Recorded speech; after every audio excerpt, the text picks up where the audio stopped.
kadang-kadang ada orang bilang, awas loh perewangan nih.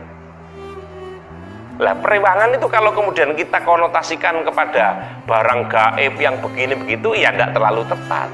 Tapi kalau kemudian perewangan itu kita konotasikan sebagaimana apa yang disabdakan oleh Rasulullah, kan menjadi tepat.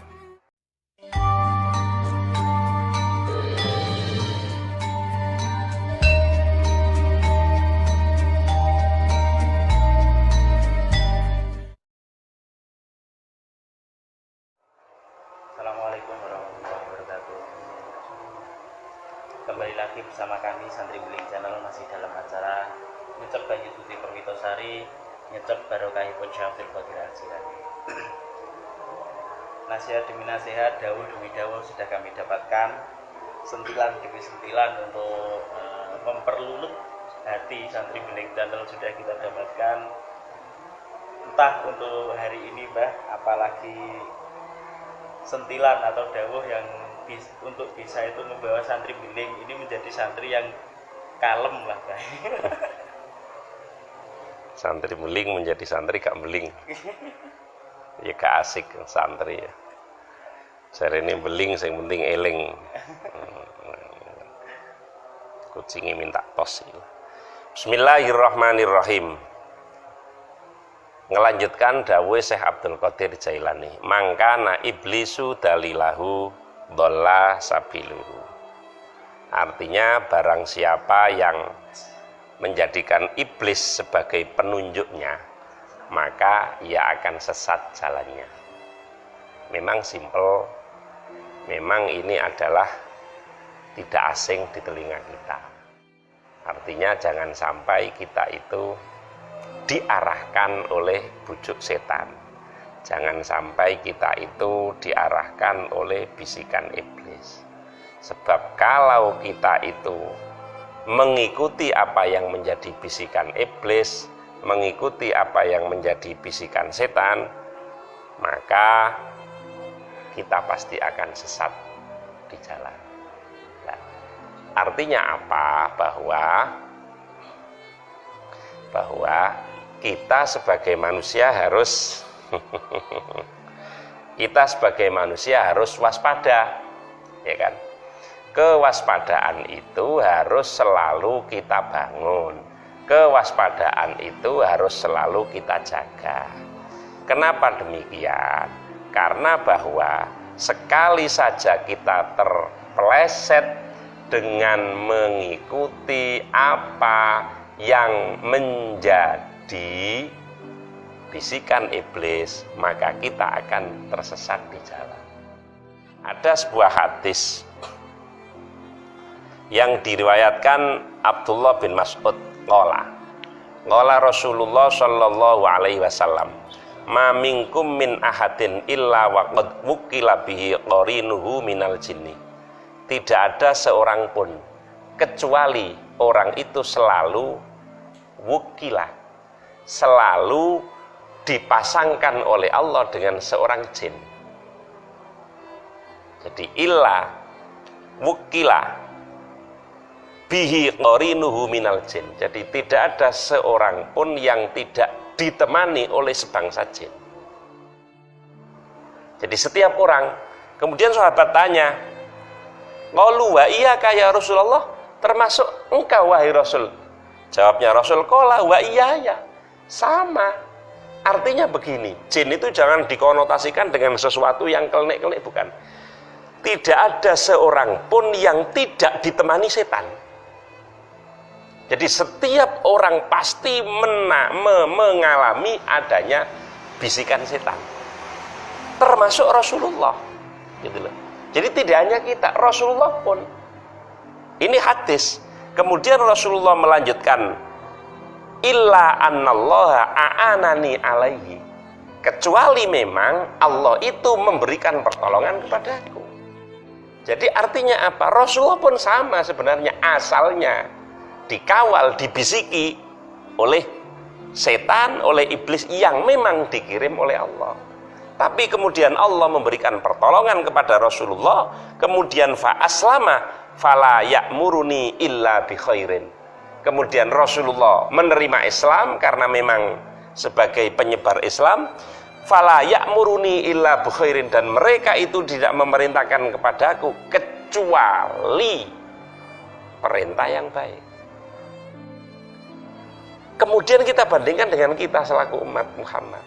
Kita kan tidak hamba yang maksum. Kita kan tidak hamba yang terjaga dari perbuatan-perbuatan dosa. Karena kita tidak merupakan hamba yang terjaga dari perbuatan-perbuatan dosa, maka sudah barang tentu tidak selamanya kita mendapatkan i'anah atau kita tidak mendapatkan ma'unah dari Allah. Tadi kan Rasulullah mengatakan illa a'anahullah. Rasulullah jelas dijamin dan pasti mendapatkan pertolongan Allah, maka ia selamat, maka ia tidak dhalla sabilu. Nah, itu artinya mangkana iblisu dalilahu tadi. Jangan sampai, oleh karenanya kita tetap harus waspada, selalu berusaha, selalu menjaga supaya kita tidak termasuk golongan orang-orang yang sesat jalannya. Nah, hal semacam ini menjadi sesuatu yang diperingatkan oleh Syekh Abdul Qadir Jailani. Artinya apa? Kita harus waspada. Semua orang tahu, jangan kau temani iblis, semua tahu. Jangan kau dekati iblis, jangan kau terima bisikan, semuanya tahu. Tapi ini menjadi pesan khusus oleh Syekh Abdul Qadir Jailani lewat kitabnya Nasoihul Jailaniyah adalah karena memberikan peringatan kepada kita. Lah, peringatan itu karena apa? Berangkat dari hadis yang disutir oleh Syekh Abdul Qadir Jailani, bahwa ingat, Nabi pun sendiri itu asalnya, nah, kira-kira kan begitu, juga terkawal oleh bisikan-bisikan iblis, apalagi kita. Akan tetapi memang Nabi itu maksum, maka kemudian fa'anahu fa'aslama. Lah, kita apakah kemudian termasuk a'anahu, mendapatkan pertolongan Allah? Kita apakah termasuk kemudian selamat Islam kita? Kalau kita tidak waspada. Jadi semua orang itu pada dasarnya ditemani oleh iblis, ditemani oleh jin. Apakah sama kalau kata orang Jawa itu tembang mocopat, moco sedulur papat? Ya, kita tidak bisa mengatakan itu salah, walaupun tidak kemudian sesungguhnya itu mesti benar. Karena orang-orang tua kita itu selalu memberikan pembelajaran dengan tidak banyak dalil. Tapi kalau kita maknai dari semuanya itu, ya tidak keliru. Kira-kira kadang-kadang ada orang bilang, awas loh perewangan nih. Lah, perewangan itu kalau kemudian kita konotasikan kepada barang gaib yang begini begitu, ya tidak terlalu tepat. Tapi kalau kemudian perewangan itu kita konotasikan sebagaimana apa yang disabdakan oleh Rasulullah, kan menjadi tepat. Makanya kemudian keilmuan orang-orang tua kita itu kadang-kadang ya terbengkokkan, terbelokkan. Tapi bahwa esensi kebenarannya masih tetap bisa kita rasakan. Jadi tidak bisa kemudian kita mengandalkan diri kita, kita tidak kemudian menyadari ada yang mengintai, itu tidak bisa. Bahwa ada yang mengintai, siapa diantaranya adalah iblis itu tadi. Gitu loh. Makanya kita harus waspada. Lah, itu loh. Kewaspadaan inilah kemudian supaya menjadi pengingat pada diri kita. Lah, dan pengingat itu supaya kita tidak dhalla sabilu. Makanya peringatan Syekh Abdul Qadir Jailani, mangkana iblisu dalilahu, barang siapa yang menjadikan iblis sebagai dalilnya, penunjuknya, dhalla sabiluhu, maka jalannya akan sesat. Artinya apa? Sesuatu yang niscaya iblis datang. Kira-kira kan begitu. Sesuatu yang niscaya iblis menggoda.